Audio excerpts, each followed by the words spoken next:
What's going on, golf addicts? Welcome to the Tour Junkies podcast. It's another episode with our friend Mark Hill, our resident Tour Junkies European Tour expert in betting and DFS. Mark is a new addition to the Tour Junkies team. We're so grateful to have him. Born and based out of Northern Ireland, Mark has 10 plus years of experience full-time working in the betting industry and knows his stuff. He is going to be here every week that there's a European Tour event. He's going to be right here on the Tour Junkies channel on YouTube, breaking down all the action, giving you some picks, giving you some takes. So it's going to be great content. We're really proud of it. And Mark's going to help you get a lot of green screens and some winning tickets to that ticket window. So as always, presented by our friends at fantasynational.com. Head over to fantasynational.com now/TJ to get 20% off any membership level. Weekly memberships, monthly or annual, you get 20% off if you try it for a week and you love it. You can upgrade to a month or the annual membership and still get the 20% off.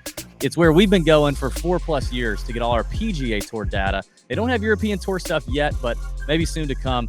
But if you're looking for that, if you're betting on PGA Tour, playing DraftKings, anything at all, fantasynational.com/TJ is where it's at, and all the data is licensed by the PGA Tour to Fantasy National, so you know it's good.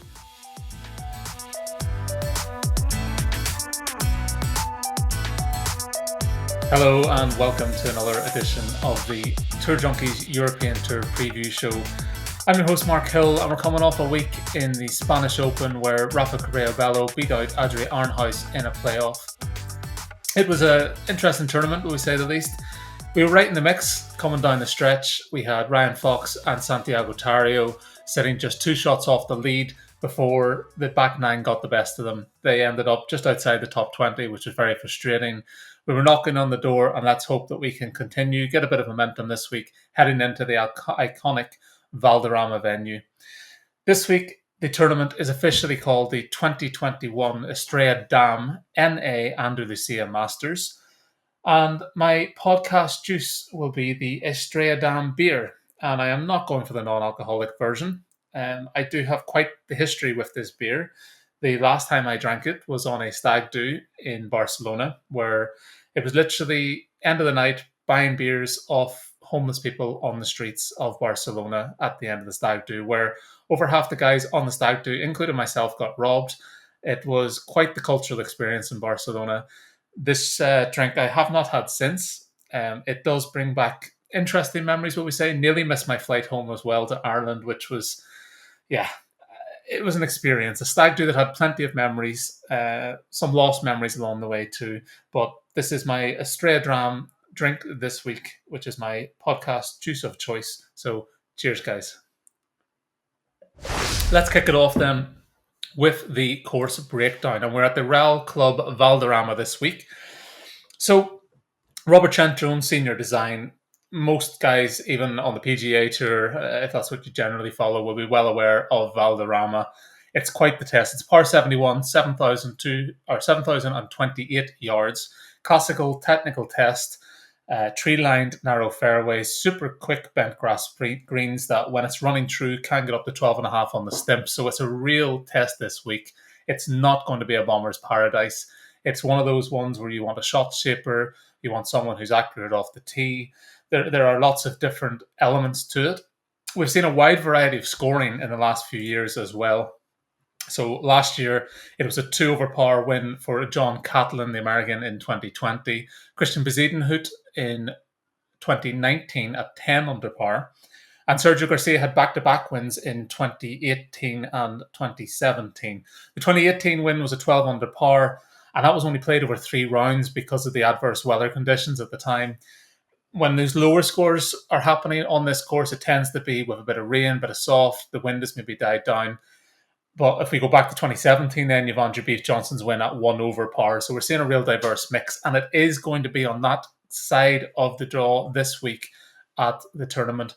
We're going to see the likes of wind, we're going to see fast greens, we're going to see difficult enough conditions, generally speaking, for this tournament. So it is going to be a score probably in the region of 5 to 6 under par, I would say, will end up going on to win this. It really depends on who gets through the Thursday side of things, where the weather is particularly bad. Friday, it starts to ease off. Into the weekend looks favourable conditions, but it's who's going to put up those scores on the opening day. are really going to be in the mix then for the subsequent days as we go along through the tournament. It's definitely one where, model wise, I've looked at a number of different elements, slightly different take to last week. I've looked at the last 24 rounds, put plenty of weight because you don't want to be coming here trying to find something with your game. You want to be on your game, generally speaking. I have some picks that maybe veer away from that, but have other elements to tick the box. Ball strikers, you're not going to overpower this course. It's precision over power in general when it comes to Valderrama, because it's tree lined, it's accuracy. It's those kind of attributes you're going to be looking for. I put together a tree line model, which was kind of looking at the traits that we want to see in terms of greens and regulation, accuracy off the tee. So I have looked at tree line courses, course comps there.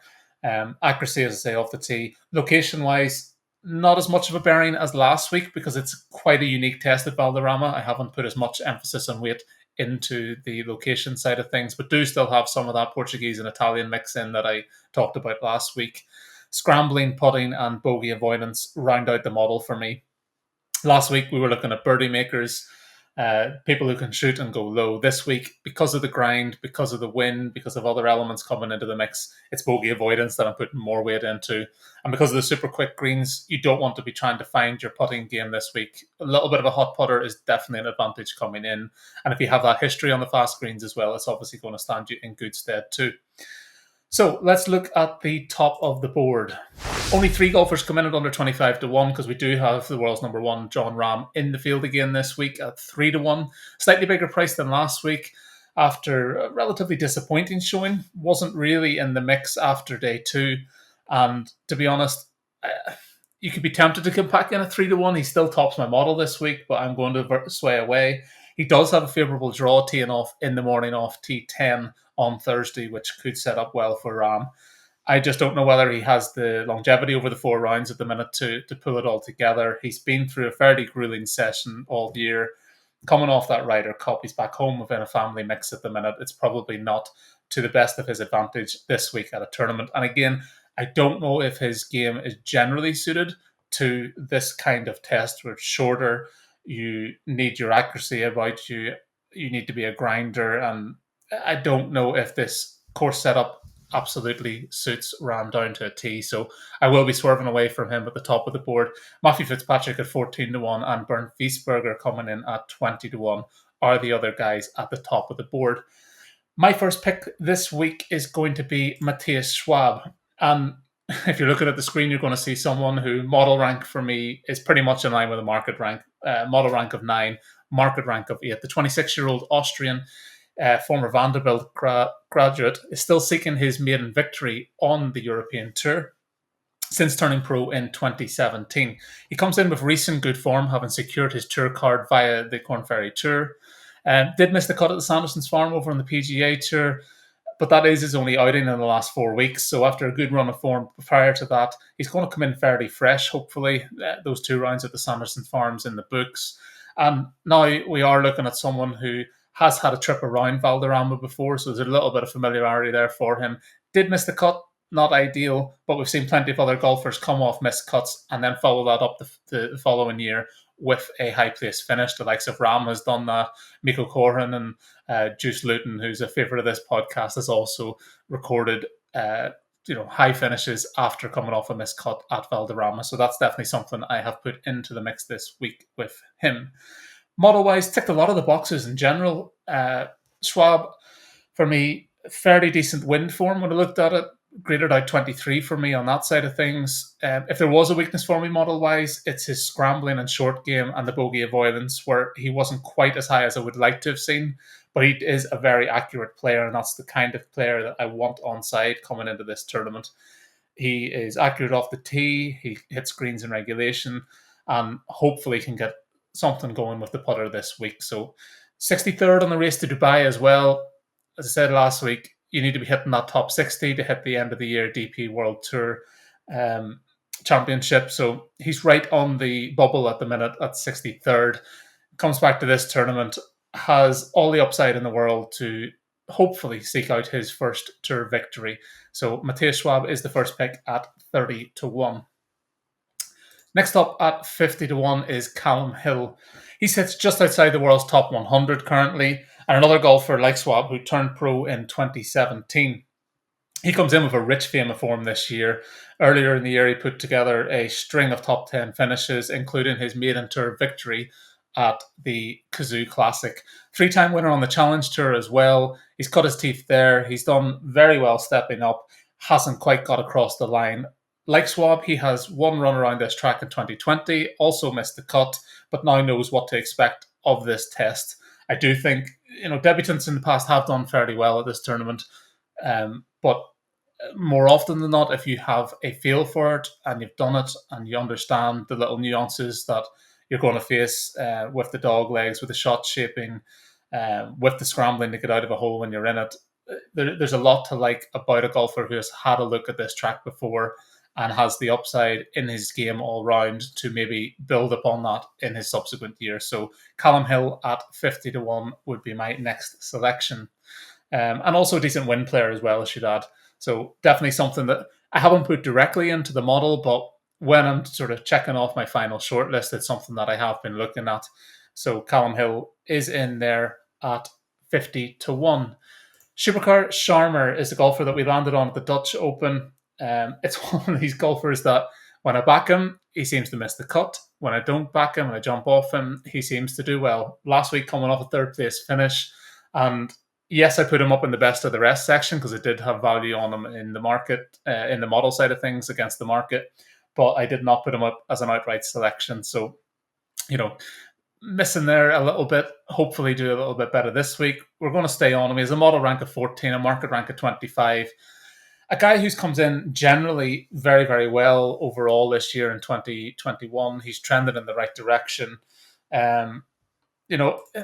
His lowest grade for me was on the location side of things and also the scrambling, but he did overcome the former without much fuss last week with a third place finish in Madrid. So Shubhankar Sharma has shown maybe the Spanish history or that Portuguese history and Italian history that I touched upon last week is maybe not too much of a weight, and it is something that I've dropped down my model this week anyway. Like the first two selections, back-to-back missed cuts for Sharma at this event, so it's a bit of a running theme with the guys that I'm putting up this week. It does help, I think, inflate the price against the market. My emphasis is more on the recent form side of things, and all three selections so far have shown form in 2021. They're not trying to come here and find something about their game, and Sharma is another one that is in that mix. When I looked at the tree-lined history, so the model, I didn't just necessarily go for all tree-lined courses.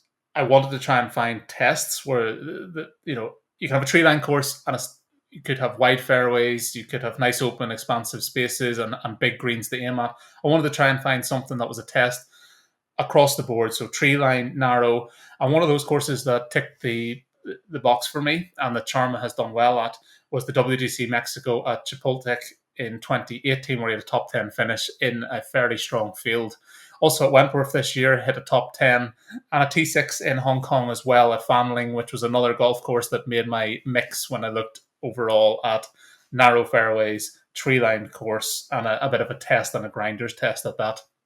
So Shubhankar Sharma, we're hoping, is going to build on last week's third place finish and give us another decent return at 60-1. Richie Ramsay at 70-1 is next up. Third here in 2011. Maybe hasn't shown as much in more recently in terms of his form, generally speaking. At Valderrama, though, he did follow up with an 11th place finish in 2018, so does seem to like it round here, and has had 3 further trips after the 2011 third place finish. The Scotsman, he has scored very well for me on the tree line course metric, and very accurate in general. Also has the scrambling game, which you're going to need round here because of the tightness and the obvious nature of being tree line and missing those fairways. You're going to have a scrambler on side if they are getting outside of the accurate side of things. So he is an accurate player, but also has the scrambling game to back it up to get him out of trouble if he falls into it. The putter would be a concern. Grades at 102nd in this field for me on putting. That's a bit of a concern, generally speaking. I'm hoping that he can overcome that this week. High bogey avoidance grade as well. So would expect him to make it through the cut. When I say high bogey avoidance grade, as in he grades out well overall on bogey avoidance. I'm hoping he can make the cut and hopefully grind his way through to another top 10 finish here at Valderrama. So Richie Ramsay comes in next at 70 to 1.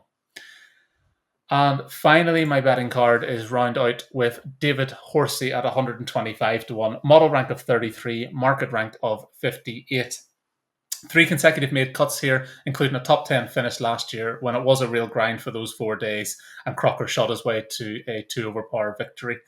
Very accurate off the tee, which obviously you needed this sort of test, and graded out number 9 for me in the field off the tee in terms of accuracy, so that's definitely something to keep on side.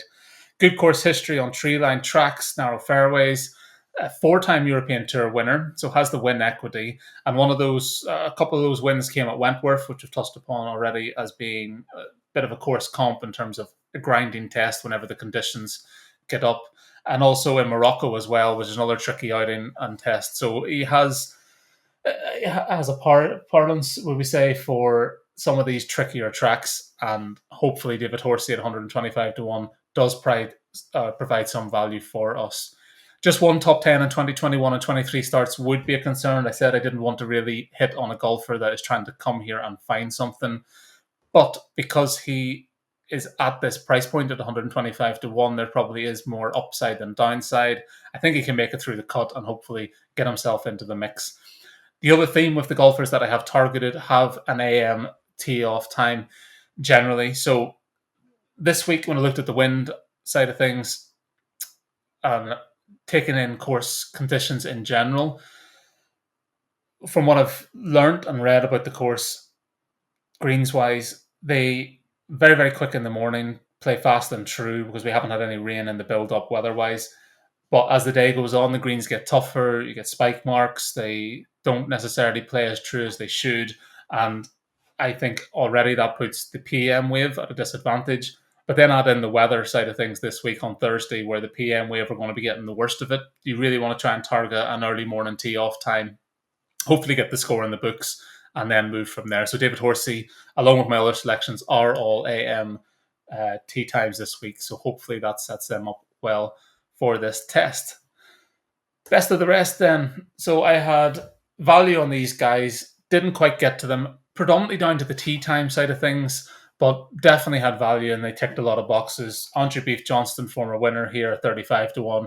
Aaron Rye, coming off, I think it's 3 consecutive missed cuts now for Rye. Hasn't really got going in America. Those sort of tests maybe don't suit him as well. But as touched upon with DB and Pat on the preview show for his PGA Tour card debut, he is a accurate player. So he has the greens in regulation, he has the driving accuracy in the books. And if he can get his iron game going here, hopefully he can be in the mix coming down the straight. Masahiro Karamura was the big disappointment last week. 50 to 1, I'm still showing value on him. His price has increased from last week's test. Mikko Korhonen at 50 to 1 is another one that's in the mix. Alexander Levy at 80 to 1 and Marcel Siam at 100 to 1. So a few running themes with some of the names I've put up over the last couple of weeks. They're still popping on my model despite the variables being put in changing. But again, this week it is guys that I want to keep on side. Even last week, a lot of the guys that I put up in the best of the rest, like Sharma and Will Bestling, were the guys who ended up performing best of the lot. So don't be afraid to keep these guys on side and do a bit of digger deeping if you are looking into the European Tour this week. Let's get to the DFS picks. And for the Andalucia Masters 2021, we're going to do, as the Tour Junkies do traditionally, 3 guys that I'm backing in this range and a fade. Heading up this range for me then at 9,100 is Thomas Pieters, the Belgian. Martin Keimer at 9,600. Now, Keimer for me has all the track history and all the traits of a golfer I would want to see traditionally and historically.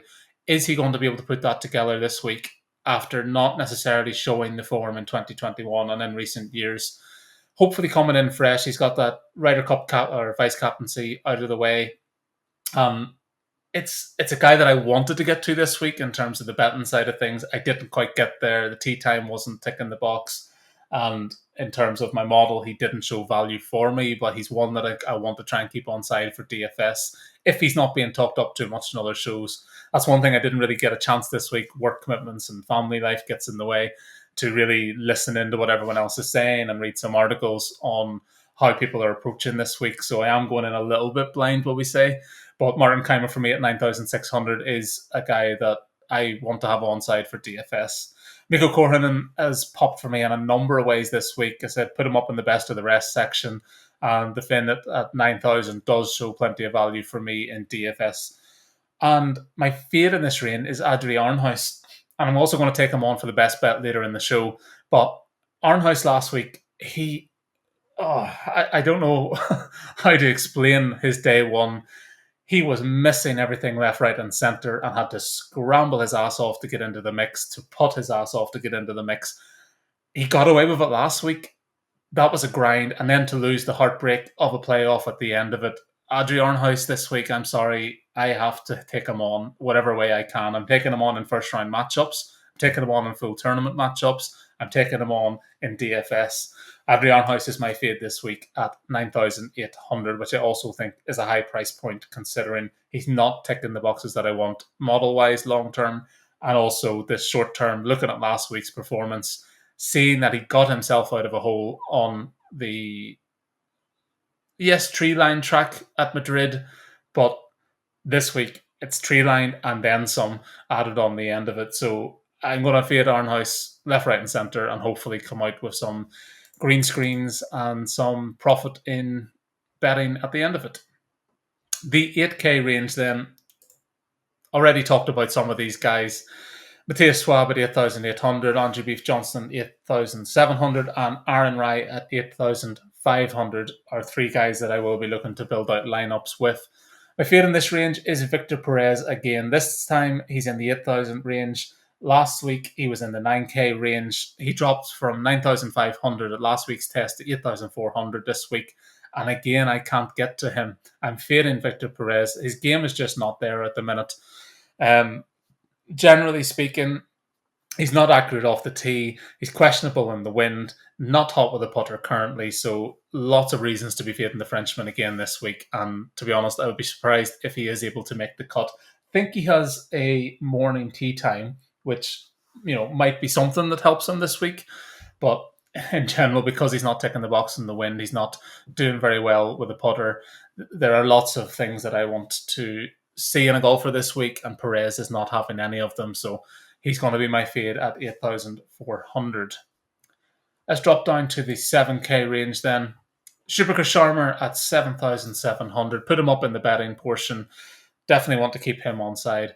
Alexander Levy at 7,400. Richie Ramsay at 7,300 are another two golfers that I like. The 7K range is loaded with golfers that I have value on this week.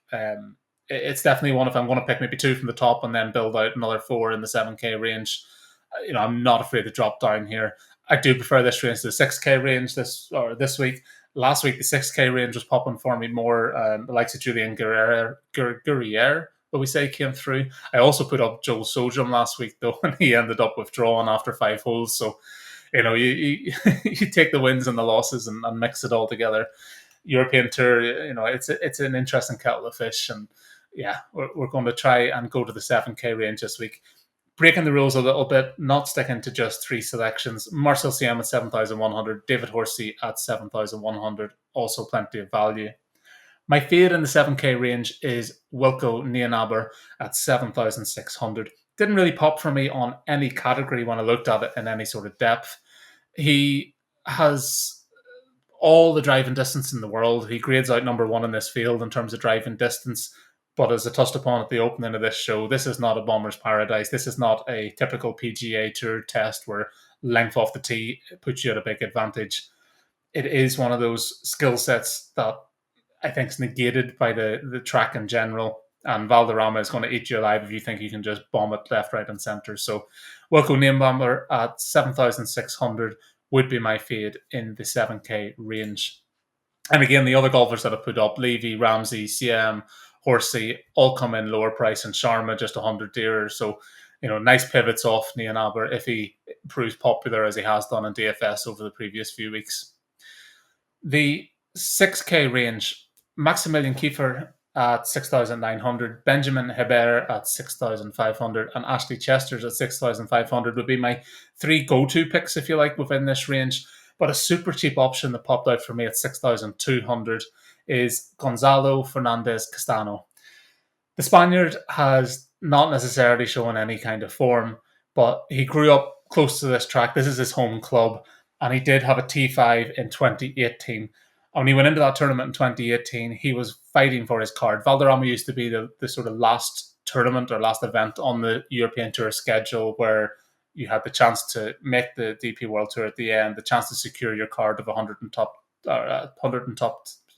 try it again. A top 110 place to finish. He managed to do that with a T5 that day. And to be honest, I'm going back to the well a little bit. It's the price point of 6,200. You know, on the European Tour, if you're getting down to 6,200, you are the lowest of the low typically.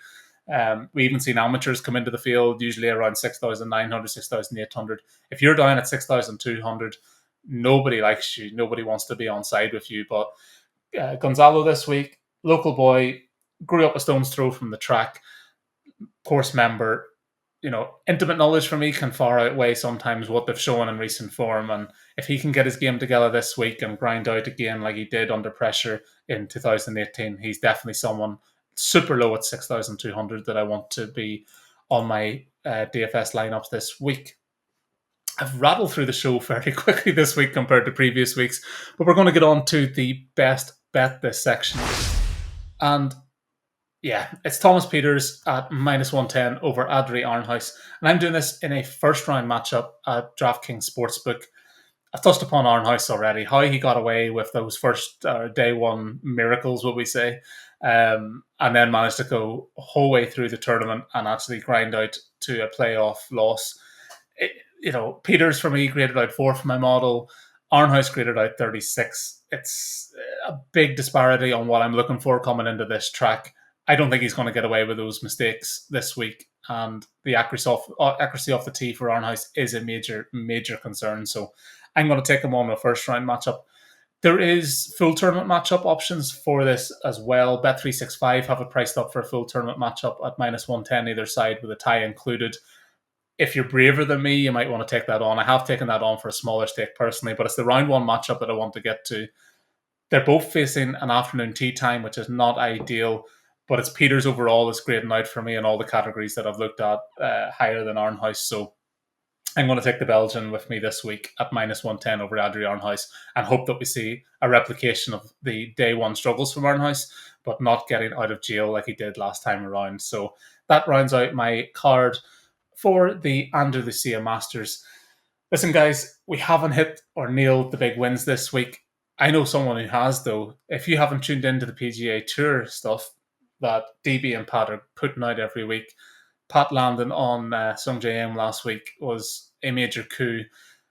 Listen, they're only a couple of tournaments into the new PGA Tour season, and the boys are already grinding out winners for you. So definitely get on side with them. If you haven't checked out the DFS and betting show this week for the CJ Cup, new sponsorship on board with covers as well. It was dropped upon in the betting show. So definitely give the guys a listen to if you haven't already. And hopefully this week we catch some winners. I'm going to get into the nut hut again, try and put round by round showdown projections out there as well. And hopefully long term we can start to grind out some wins for this show. So that's all for now. I'm going to try and finish off this Estrella Damm beer. It's not quite like Barcelona the first time around, but a nice quiet beer on a cold and miserable Tuesday evening here in Northern Ireland will do me just fine. So thanks, guys. Best of luck this week, and let's see some green screens. Cheers.